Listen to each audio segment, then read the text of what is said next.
क्या आपने कभी गौर किया है ये छोटी छोटी चींटियाँ कैसे इतनी समझदारी से एक एक करके लाइन में चलती हैं?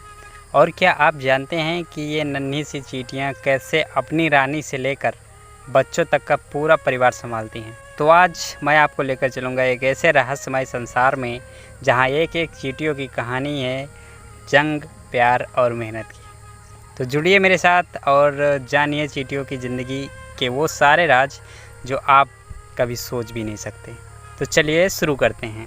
नमस्कार, स्वागत है एक बार फिर से आपके अपने चैनल पर। मैं हूं कुलदीप, आप देख रहे हैं एक और नया वीडियो। रानी चींटी पूरे समाज की माता होती है। उसका काम सिर्फ अंडे देना है और वो हज़ारों अंडे देती हैं। रानी सबसे बड़ी होती है और कई साल तक जीवित रहती है।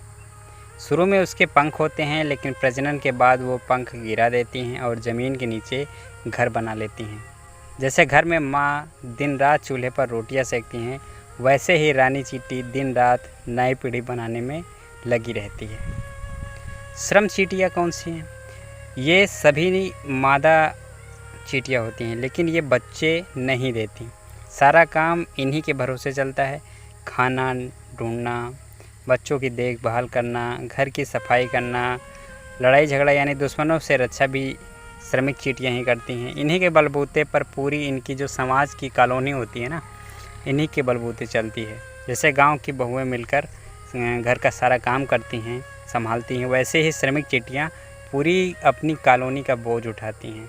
नर चींटी, इसका काम सिर्फ रानी से संतान पैदा करना है। ये कुछ ही दिनों तक जिंदा रहता है। मिलन के बाद यानी प्रजनन के बाद इसकी मृत्यु हो जाती है। जैसे ब्याह के बाद बाराती अपना काम निपटा के घर लौट जाते हैं, वैसे ही नर चींटी एक ही काम करके बस चल बसता है वो। अच्छा, कॉलोनी जो इनकी समाज होते हैं वो किसके भरोसे चलता है? नर तो रहता नहीं, नर तो प्रजनन के बाद मर जाता है। और रहती है रानी। रानी कुछ करने वाली नहीं है, न बच्चे सेती है न कुछ करती है। उसका काम है केवल प्रजनन करवाना बस। तो चींटियाँ ज़मीन के अंदर बहुत जटिल और कमरों वाला बिल बनाती हैं। उसमें अलग अलग कमरे भी बनाती हैं।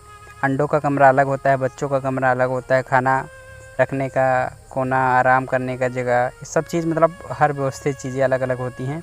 कॉलोनी एक रानी और हज़ारों श्रमिकों से मिलकर बनती है। ये चींटियाँ भी अपने पूरा गांव बसा लेती हैं, मतलब जहाँ भी रहती हैं वो पूरा गांव बसा लेती हैं, जहाँ हर चीज़ का ठिकाना तय होता है। जैसे इंसान रहते हैं तो वो फला गाँव है, ये फला गाँव है। चींटियों का भी एक अपनी कॉलोनी होती है, अपना क्षेत्र होता है जिसमें इनके सदस्य रहते हैं। जब कोई दुश्मन हमला करता है, जैसे दूसरे कॉलोनी की चींटियाँ या दीमक या कोई और छोटे जीव, तो श्रमिक चींटियाँ एक साथ मिलकर हमला करती हैं। फेरोमोन गंध छोड़कर सबको इशारा देती हैं कि युद्ध मतलब शुरू हो गया है, दुश्मन आ गया है, सतर्क हो जाओ।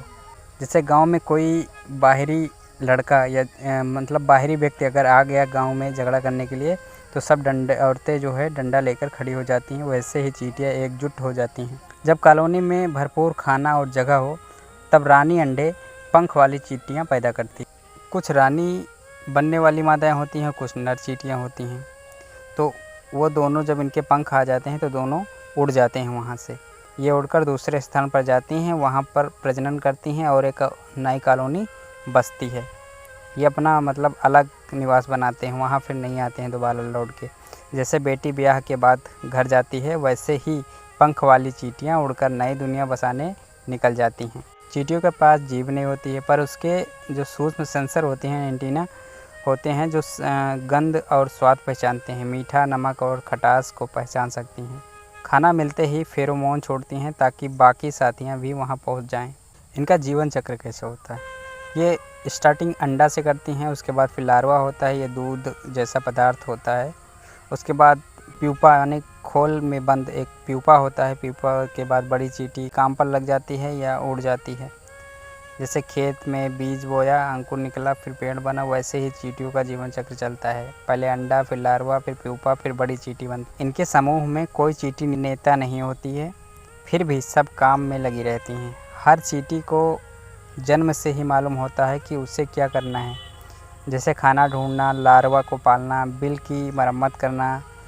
जैसे बिना प्रधान के भी एक गांव अच्छा मिलजुल कर चलता है, वैसे ही चींटियों की कॉलोनी एकदम स्वाभाविक ढंग से चलती है।